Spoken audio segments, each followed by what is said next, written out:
Tonight on Sports Saturday, 2 golden tickets are punched to the Final Four. Who's racing to Indy? What, someone going to come in and say we're going to lose? I'm not saying that, Cal. We have your tourney recap. Plus, spring football is in full supply. We head to Bama practice and check in on Coach Mack and the Gators. How's he feeling about what he's got in Gainesville? We'll do what we have to do. Alrighty then. We also head to the Diamond, where Bama was looking to take down the Gators and the Aggies. So let's recap. What do you want in a sports show? What I want is competition. All right. Well, what do you think about the other stations? Really insufficient. Your words, Coach. How about you, Deontay? Just telling everybody to stay tuned. Listen to the champ. Sounds good, huh, Joey? Nothing but good things. So come on along. We're diving in right now.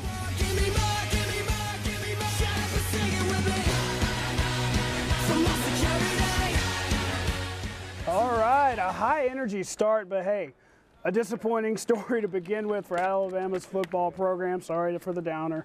Senior defensive back Geno Smith was arrested Saturday morning and charged with a DUI. It's his second DUI arrest since 2013. He bonded out this afternoon. Nick Saban will address his status on Monday. And tonight, Geno went to Twitter to apologize to the Crimson Tide fans. Welcome in to Sports Saturday, everybody. I'm BJ Milliken. Jen Chapman is on vacation, but we soldier on. The Crimson Tide back on the field this afternoon. Taking Geno Smith's place this morning in drills was Jabril Washington. He was working at first team free safety. Maurice Smith continues to work at first team strong safety. It's competition in the secondary that has a lot of Nick Saban's attention, but he makes it clear that each guy has to earn his spot.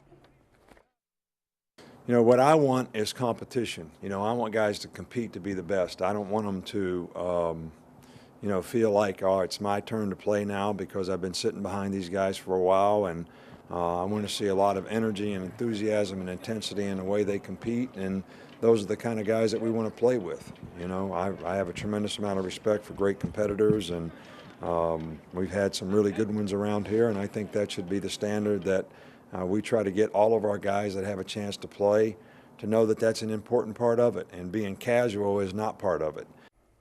Meanwhile, former Alabama assistant Jim McElwain made some waves on Friday. He's taking over for Will Muschamp at Florida. Of course, Muschamp now the defensive coordinator at Auburn. He claims the cupboard in Gainesville isn't exactly full. You got to play the hand you're dealt. And right now, quite honestly, the hand we're dealt is really insufficient at some of the areas. And yet, at the same time, that's what you have. So we're going to make the best of it. Now, you may remember Muschamp's exit press conference where he said, "Don't let that new guy tell you he ain't got any players." Well, guess what? Coach Mack apparently did not get that memo. Vanderbilt's quarterback competition just lost its favorite. Patton Robinette has decided to quit football, get this, so he can go to medical school. He said it was a tough decision, but he's ready to move on. Robinette started 5 games in his 2 seasons in Nashville. Now, Alabama's basketball searching coach is in critical condition. The question remains, who will try to revive the Tide's basketball tradition? On Saturday, there was a complication.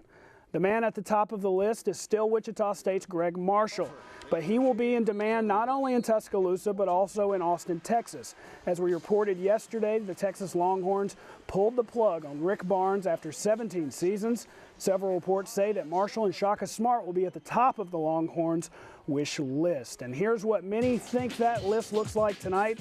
A Yahoo Sports report indicated that Marshall has already told Alabama not to waste its time with an offer since Texas is likely to offer him and he would take that job, according to that report. Meanwhile, a new name has emerged in Minnesota head coach and son of Rick, Richard Pitino. Perfection is hard to come by. The last college hoops team to do it, Indiana in 1976. The next year, they were knocked off early in the season by Notre Dame. The longest winning streak in college hoops history, 88 games. UCLA. That streak also stopped by Notre Dame. That's important because Kentucky chasing history, and if they were going to do it and make it to the Final Four, they'd have to get by Notre Dame. Late second half, the Irish go up 3 on that Jerian Grant three-pointer. 15 for him, but the Cats go inside. The big man, Karl Anthony Towns, muscles in for the deuce, tied at 66. Kentucky had the ball. Shot clock off. Andrew Harrison draws the foul. He would hit both free throws. Kentucky up 2. Last shot for Notre Dame, and it is no good. Kentucky wins. Moving on to the Final Four. They are 38-0. So who would they play? Bo Ryan and Wisconsin trying to move to the Final Four for the second straight year. Early on, Arizona hanging in there. Check out Rondé Hollis Jefferson. 2 names, 2 points. Cats up 3 at half. Second half, it was a 2-man show for the Badgers. Frank the Tank Kaminsky, the filthy moves in the paint. 29 for him. He's definitely going streaking, guys. Then Sam Decker buries the 3. He had 27, including 5 of 6 from three-point range. Aaron Rodgers loves it. Wisconsin, on Wisconsin to the Final Four. They win 85-78. Come back to school for moments like this, you know, to share it with your teammates, your friends, the people you've been with for the last 4 years of your life, you know, very significant people that are going to be in the rest of your life as well. So, you know, a moment like this is the most memorable moments of our lives. There you go. The other 2 tickets punch tomorrow afternoon.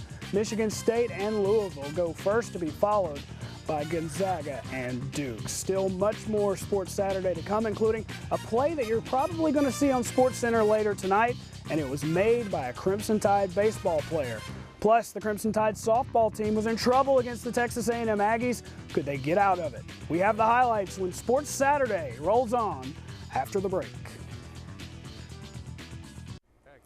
We're back on Sports Saturday with our play of the day. Check out this stretch by Georgie Salem. Oh, Georgie snags the line drive against the Gator today in Gainesville. That saved at least 2 runs in the series finale. We'll have the full highlights coming up in just a bit. But first, it was an explosive start to a 3-game series on Friday night for Alabama softball. The Tide run-ruled the 23rd-ranked Texas A&M Aggies 13-0. But the Aggies haven't lost back-to-back games all season long. We'll see if that streak continued Saturday. Well, it wasn't looking good for the Tide early. Top 5th, Sydney Littlejohn's going to try to make a play, but oops.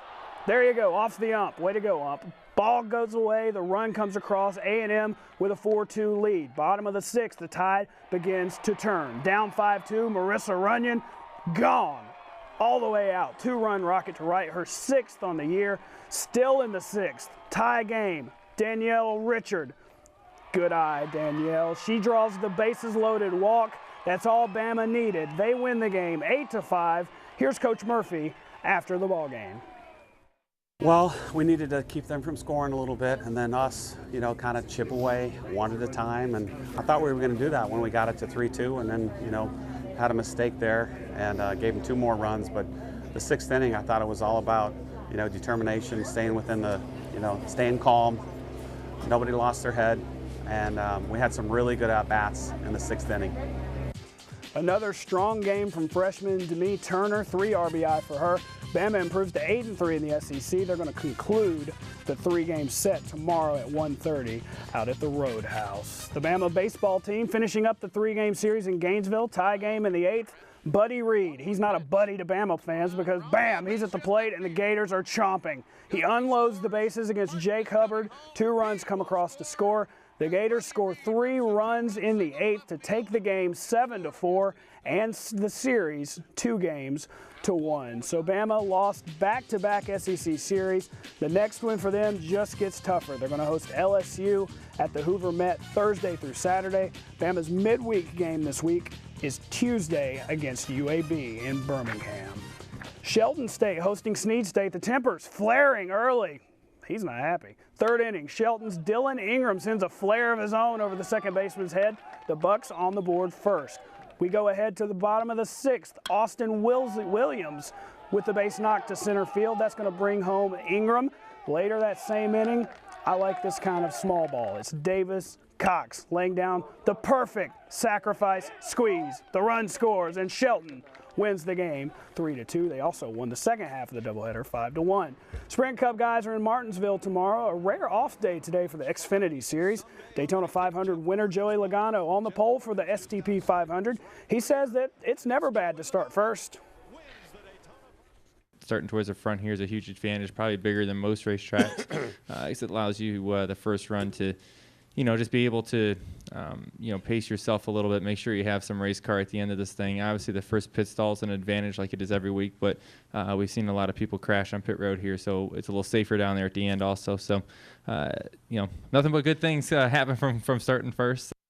That's what I've heard. Before today, Logano, listen to this, he had never won a race at Martinsville, but today, he took home the Kroger 250 truck race this afternoon. He becomes the 26th driver in NASCAR history to ever win a race in all three series, the Sprint Cup, the Xfinity, and now the Truck Series. Pretty cool stuff there. More cool stuff, including a look at the sweet ride Deontay Wilder is rolling around in these days.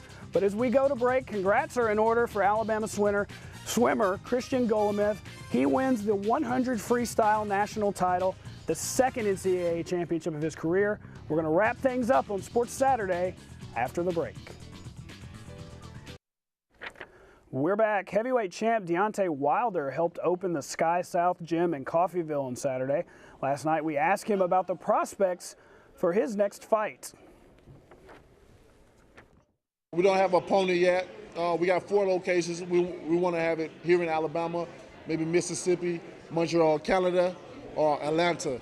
So we'll see how it goes. I told people once I become a champion, I want to be an active champion, and I'm keeping my word to that. So I'm planning on getting in the ring as much as possible. Hopefully I can get 3 fights out of this year. That'll be great. If not, definitely 2. So just telling everybody to stay tuned. And stay tuned to this. Look at this. Here's a look at the ride Deontay's rolling in these days. A Rolls-Royce Phantom, the low-end retailing now, just a hair over $475,000. So I'm going to rush out and pick myself one up. Right? You are too, Daniel, right? There you go. Next payday. That's all the time we have for tonight. But before we go, this is something that a lot of opposing fans have always wanted to see. Tom Brady, let's roll that video, throwing himself off a cliff. That's right. Brady posted this to Facebook today. Don't worry, fans, Pats fans, he's okay. There he goes, off the cliff. He would be okay. That's all the time we have for tonight. Pats fans are hyperventilating. We'll see you tomorrow for Sports Sunday. Jen Chapman is back with me. We'll have the Final Four all wrapped up. Good night, everybody.